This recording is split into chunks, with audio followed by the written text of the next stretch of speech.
I joined the Kenya Kwanza coalition owing to the fact that the principles that they espoused are in tandem with the principles of the party I belong to, namely the Democratic Party of Kenya.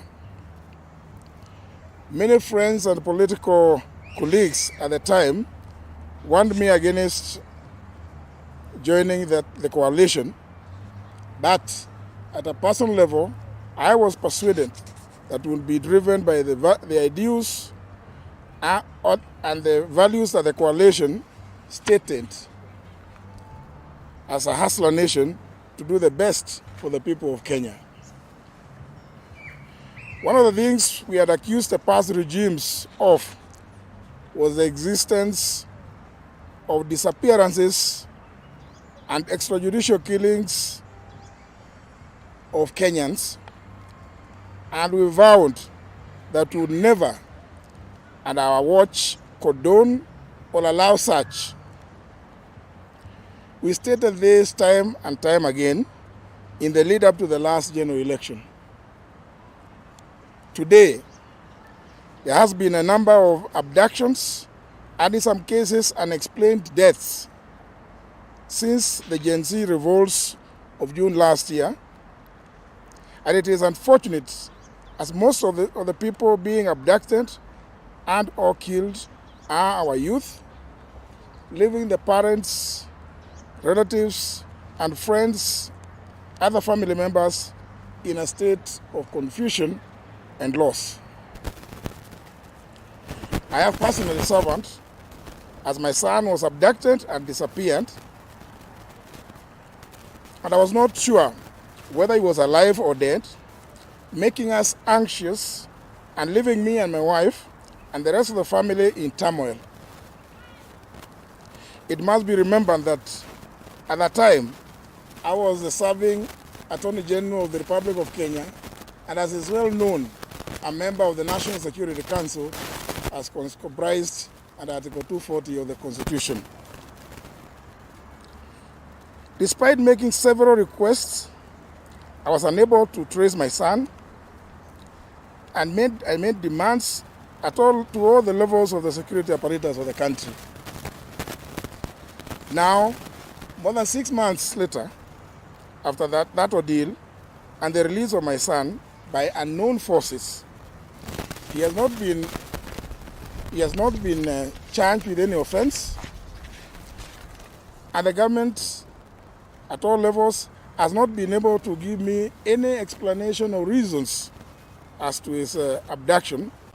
Kenyans want to know how many of our youths have been taken in since the abduction started, how many have been released, how many are still being held, and where it is that they are being held.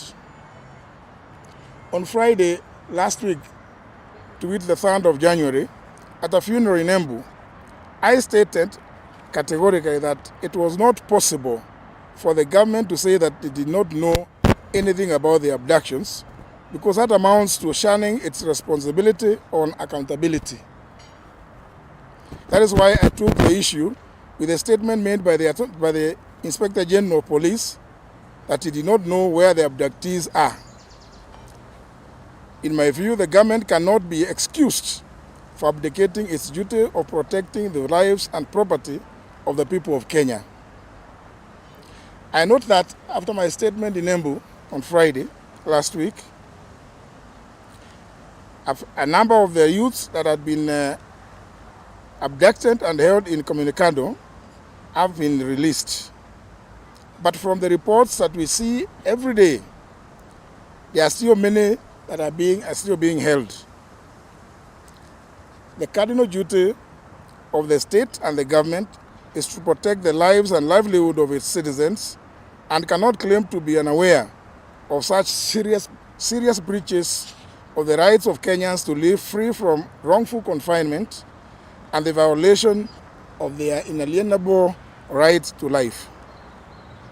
Therefore, the security forces should arrest and bring to book all those that are involved in the abductions without fail, and all the young people being held in illegal captivity should immediately be freed. I'm fully aware of the doctrine of collective responsibility of cabinet. But since I'm also a victim of the abductions and serving in this government, I've not gotten any answers as to why my son was abducted, held incommunicado, and nobody gave any reasons for that abduction.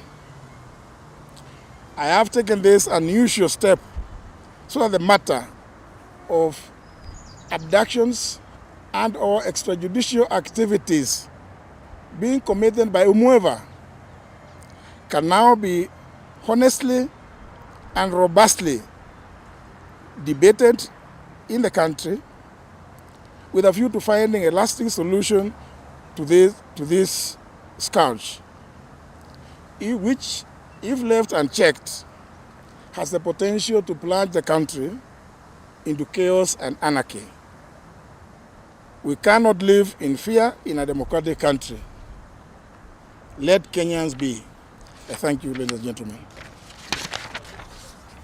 Yes, Abduction.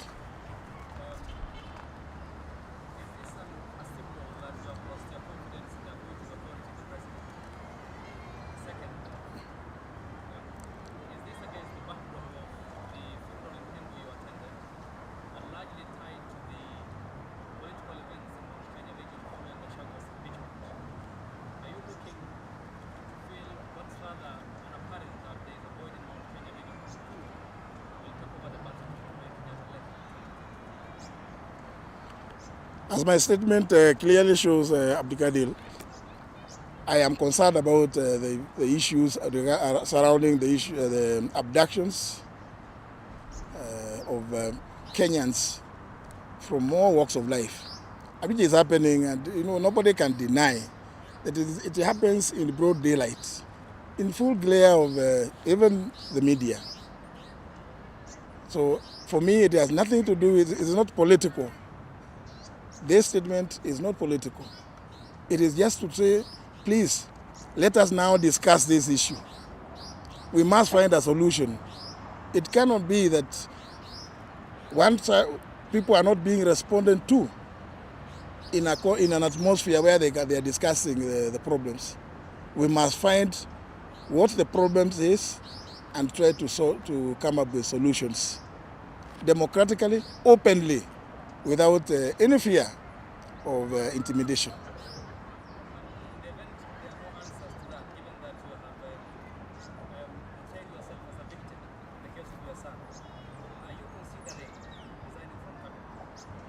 Well, we say this statement is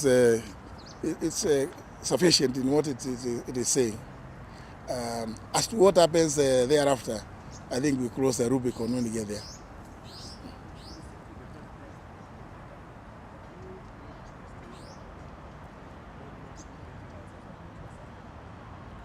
Well, as I've said in a statement, the president himself has expressed the desire to see an end to the abductions. I believe he is fully cognizant of the potential that these shenanigans have to plunge the country into what I'm saying, total anarchy. So I don't have to have raised it because he has already addressed the issue and says he desires to see an end. So that's why I'm saying, in addition, can we now begin a candid conversation to see where the problem is and what solutions, if any. And this cannot be from one person. We want an open discussion where people are at liberty and free to express themselves as they wish. Yeah.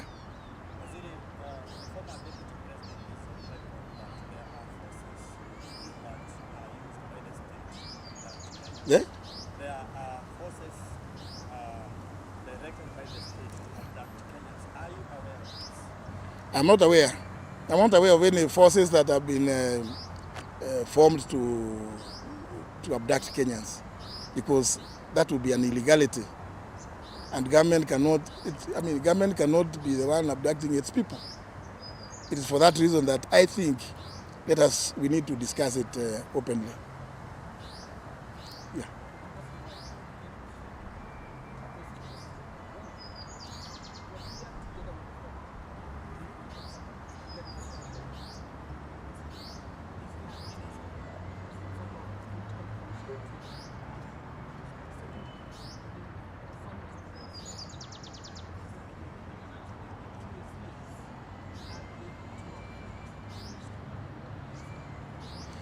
To answer the last one, as I've indicated, I reached out to all levels of the security apparatus in the country. All of them. Everybody who was in the security sector knows that on that particular night, I reached out to all of them. And they all had no answers. Notwithstanding the clear clips that, thanks to Citizen Royal Media Services, I was able to get, showing the vehicle that was involved in the abduction. Secondly, the other point you raised, you see, when you attend a funeral, you attend on your own volition. Lene Kivuti, the former senator of Embu, is my neighbor at home. We've grown up together. When he's bereaved, just like I was some time back, we always come together. As to who else attends such gatherings, it's really neither here nor there. I cannot talk about other people because I just found everybody, all the other people at the funeral. I attended in my private capacity because Lenny is my neighbor at home. We've grown up together, and it is not possible where I'm alive and able to attend to fail to go and condole with him and his family, especially at a point such as that one, losing his a son.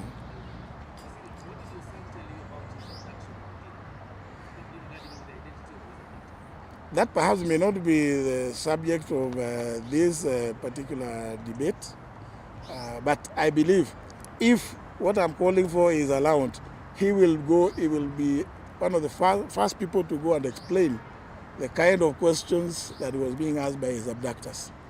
But I don't want to preempt what he may have to say, because it's better. He's alive, he's available, and I'm sure if what I'm calling for is agreed to, he will be available to explain himself.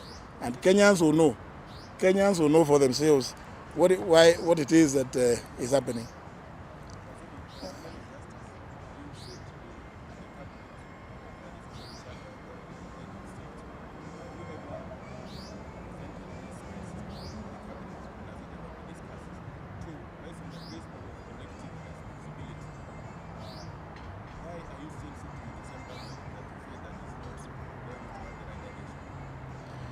I think at the risk of repeating myself,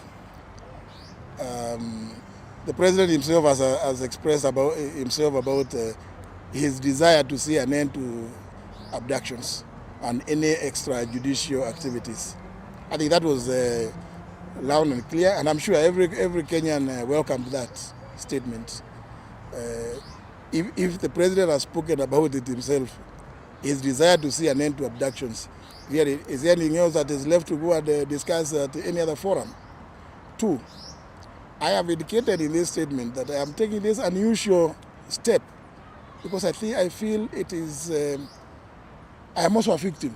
I've already stated so. And I've said very clearly, when that happened to my son, I was not just a member of the cabinet, but a member of the National Security Council. Yeah? That is a security issue. It had never been discussed. Nobody, as I've said, in the security apparatus hierarchies, yeah? Nobody to date has ever come forward to tell me your son was taken in by whoever. But of course I imagine, because it has been said it is not government, then we need to deal with those ones who are doing those things. So it's not possible for me to keep quiet merely because I sit in cabinet. And I've explained that I am fully conscious of the doctrine of collective responsibility of cabinet. But when you are a victim at a personal level, you also have a life, you have rights under the same constitution that brings in the doctrine of collective responsibility to speak out. I have not spoken until I feel that things are getting out of hand. And that's why I spoke about it on Friday last week, as I've stated in a statement. Yeah? Just proposed that there should be a discussion around this abduction. Where do you think this discussion should start from? It should start at the national level. Yeah? Cabinet needs to come up with a mechanism. It needs to come up with a mechanism. All the security sector should come up with a mechanism. You can now say the last question, then we go. Yeah. Don't answer another one. So I believe if we did that, a forum where Kenyans can be able to come and express themselves. We avoid this situation of chest thumping. Let those, because many of those who have been abducted have stories to tell. Let us give them an opportunity to explain so that Kenyans will know what it is that is bedeviling the country. Was any sources revealed that you are pushing the government Which sources? I am not aware of those sources. So perhaps when you are clear about the source, perhaps then we can have a discussion on that one. Thank you.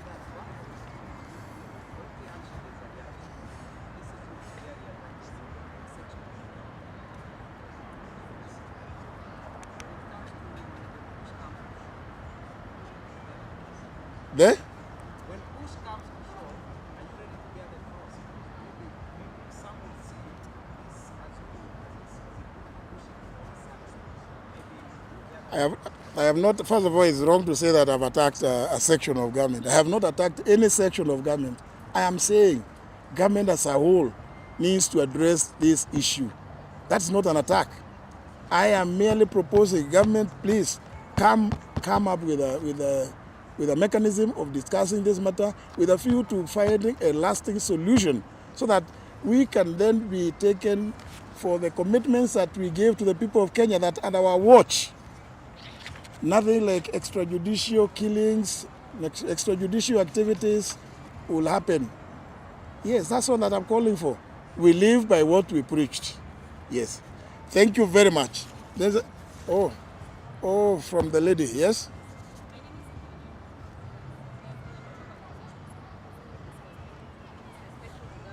There?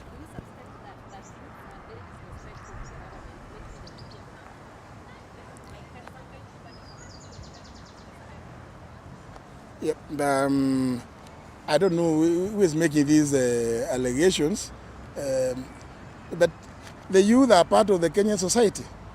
Yeah? The youth are part of the Kenyan society. So we cannot just segregate them. You know? They are part of Kenya. If they have issues they want to raise with the government, let them raise them. And let us allow them to raise them. That is all what democracy is all about. We are a democratic country. We went around the country and told people we will allow everybody to express themselves freely. And it is our cardinal duty as government to ensure that everybody lives freely and is able to say what they think, including saying that they don't like me. That's an opinion. People are at liberty to express themselves. Yeah? Thank you very much. I appreciate it.